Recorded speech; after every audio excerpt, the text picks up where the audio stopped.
BRS నేత మాజీ water resource corporation chairman వి ప్రకాష్ ను కాళేశ్వరం కమిషన్ ప్రశ్నించింది. మీ సొంత ఆలోచనలను అఫిడవిట్లో పెట్టారా? మా ముందు రాజకీయ ఉపన్యాసాలు చేయొద్దంటూ కమిషన్ ప్రకాష్ కు సూచనలు చేసింది. తాను కమిషన్ కు సపోర్ట్ చేయడానికి అఫిడవిట్ ఇచ్చానని ప్రకాష్ చెప్తున్నారు. అధికారికంగా రికార్డులు, డాక్యుమెంట్స్ ఉంటే మాత్రమే మాట్లాడాలి చెప్పాలని కమిషన్ స్పష్టం చేసింది. ప్రాణహిత చేవెళ్ల నుంచి కాళేశ్వరం ప్రాజెక్టుకు ఎందుకు మార్చారని అడగ్గా ప్రజల డిమాండ్, నీటి లభ్యత కొరకే నాడు అలా చేసినట్లు ప్రకాష్ కమిషన్కు తెలిపారు. తమ్ముడి హెట్టి నుంచి మేడిగడ్డగా మారిందని, మేడిగడ్డ దగ్గర కాళేశ్వరం ప్రాజెక్టు నిర్మాణం జరిగిందని ప్రకాష్ చెప్తున్నారు. మేడిగడ్డ ప్రాజెక్టుపై కాళేశ్వరం కమిషన్ను తప్పుదోవ పట్టిస్తున్నారని ఆయన ఆరోపించారు.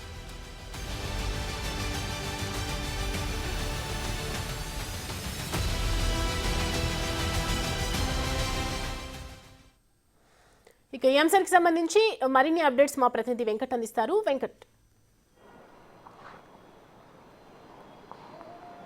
సౌమ్య, ఇవాళ కాళేశ్వరం కమిషన్ ముందుకు ఏజెన్సీ సంస్థలు వస్తాయని కమిషన్ వర్గాలు నిన్న చెప్పుకొచ్చాయి. కానీ ఏజెన్సీ సంస్థలు రేపటి నుంచి కమిషన్ ముందుకు రాబోతున్నాయి అనేది కమిషన్ వర్గాలు చెప్తున్నాయి. ఇవాళ బీఆర్ఎస్ నేత, ఆయన గత బీఆర్ఎస్ ప్రభుత్వంలో భూగర్భ జల వనరుల కార్పొరేషన్ చైర్మన్గా చేసినటువంటి వి ప్రకాష్ రావు ఇవాళ కాళేశ్వరం కమిషన్ ముందుకు హాజరయ్యారు. ఆయనకు నేరుగా ఆయనంతకు ఆయననే కమిషన్ ముందు అఫిడవిట్లు దాఖలు చేసుకున్నారు. కాళేశ్వరం కమిషన్ను కొంతమంది తప్పుదోవ పట్టిస్తున్నారు, కాళేశ్వరం నిర్మాణంలో ఎలాంటి తప్పిదాలు జరగలేదు అనేది అఫిడవిట్ల రూపంలో ఆయన కమిషన్కు అప్లై చేసుకున్నారు. కమిషన్ కూడా ఆయన ఇచ్చిన అఫిడవిట్ల ఆధారంగానే ఇవాళ ఆయనను కమిషన్ ముందుకు రావాలని నోటీసులు జారీ చేసింది.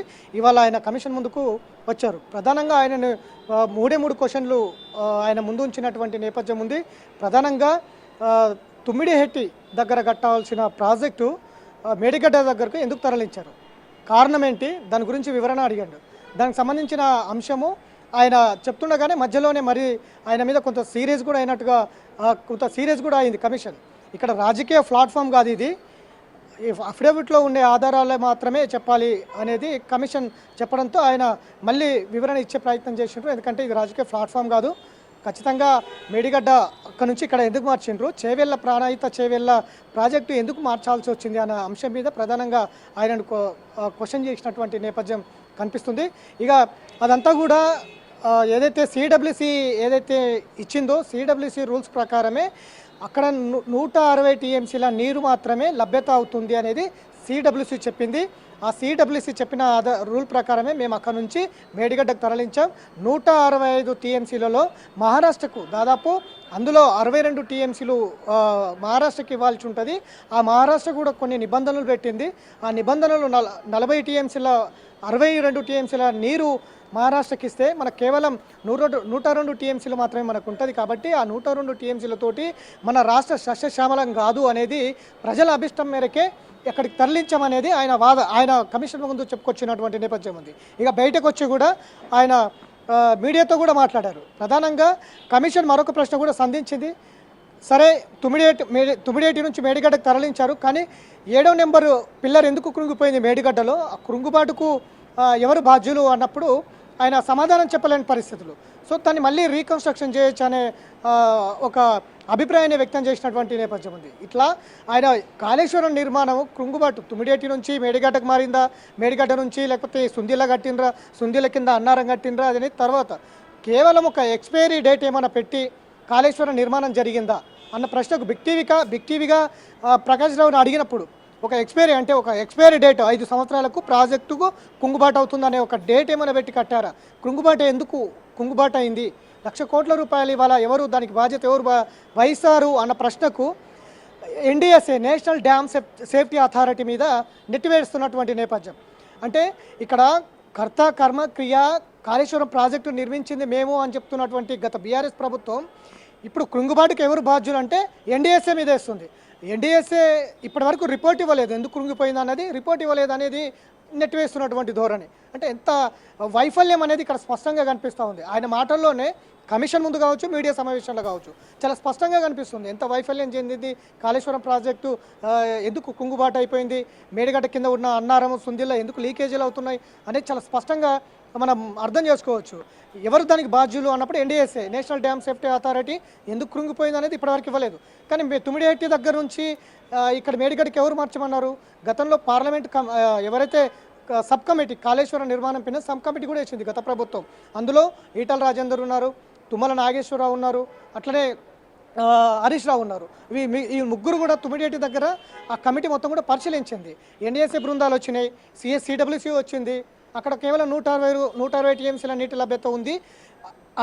మేడిగడ్డ దగ్గర కడితే మాత్రం ఇది ప్రమాదం. అట్లనే రిటైర్డ్ ఇంజనీరింగ్ కమిటీకి కూడా మేడిగడ్డ దగ్గర కడితే మాత్రం ప్రమాదం ఉంటుంది, అది మంచిది కూడా కాదు, రిస్క్తో కూడుకున్న పని అని చెప్పి రిటైర్డ్ కమిటీ కూడా చెప్పింది.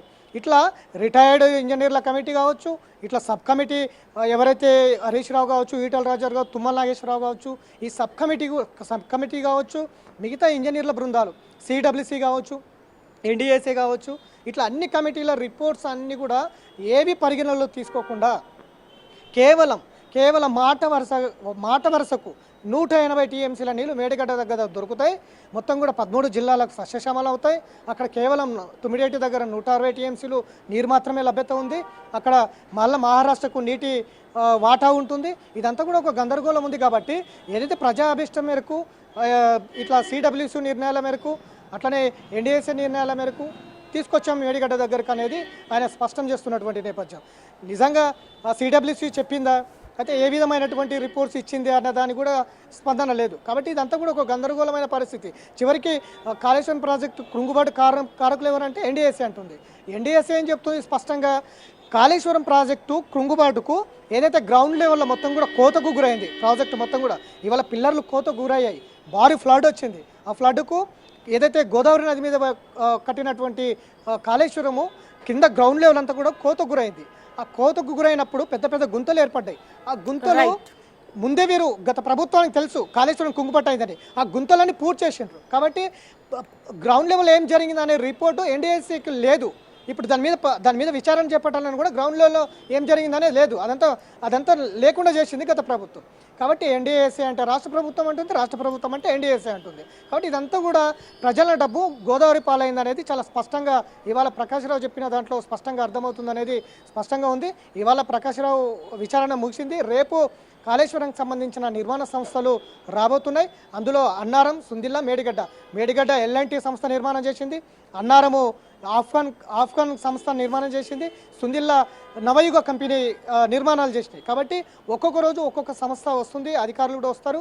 పూర్తి స్థాయిలో సుందిల్ల కావచ్చు, మేడిగడ్డ కావచ్చు, అన్నారం కావచ్చు, ఈ 3 బ్యారేజీల నిర్మాణం ఏ విధంగా జరిగింది, ఏ విధంగా వైఫల్యం చెందింది అనే దాని మీద అయితే పూర్తిగా విచారణ చేపట్టి సమాచారం సేకరించే అవకాశం అయితే కనిపిస్తుంది. Thanks for the updates Venkat. Kaleshwaram commission ముందు 101వ సాక్షిగా ఇవాళ నా స్టేట్మెంట్ తీసుకోవడం జరిగింది. 16 పేజీల అఫిడవిట్ ఆగస్టు నెలలో దాన్ని సబ్మిట్ చేయడం జరిగింది. అందులో 17 అంశాల గురించి నేను మెన్షన్ చేయడం జరిగింది. వారు అడిగిన మొదటి ప్రశ్న, తుమ్మిడిహట్టి నుంచి కాళేశ్వరంకు ఎందుకు సైట్ మార్చాల్సి వచ్చింది, దాన్ని మీరు సమర్థిస్తున్నారా అని అడిగారు. సో నేను అది ఒకటే మాకు ఆధారము. ఎందుకంటే తుమ్మిడిహట్టి బ్యారేజ్ వద్ద అనేక సమస్యలు వచ్చాయి. మొదటి సమస్య నీటి లభ్యత లేదు అక్కడ. రెండవది బ్యారేజ్ హైట్ను 152 మీటర్ల నుంచి 148 మీటర్లకు కుదించుకోమని చెప్పి మహారాష్ట్ర గవర్నమెంట్ అభ్యంతరం చెప్పింది. అట్లాగే చాప్రాల్ వన్యమృగ సంరక్షణ కేంద్రం ఉన్నది అక్కడ.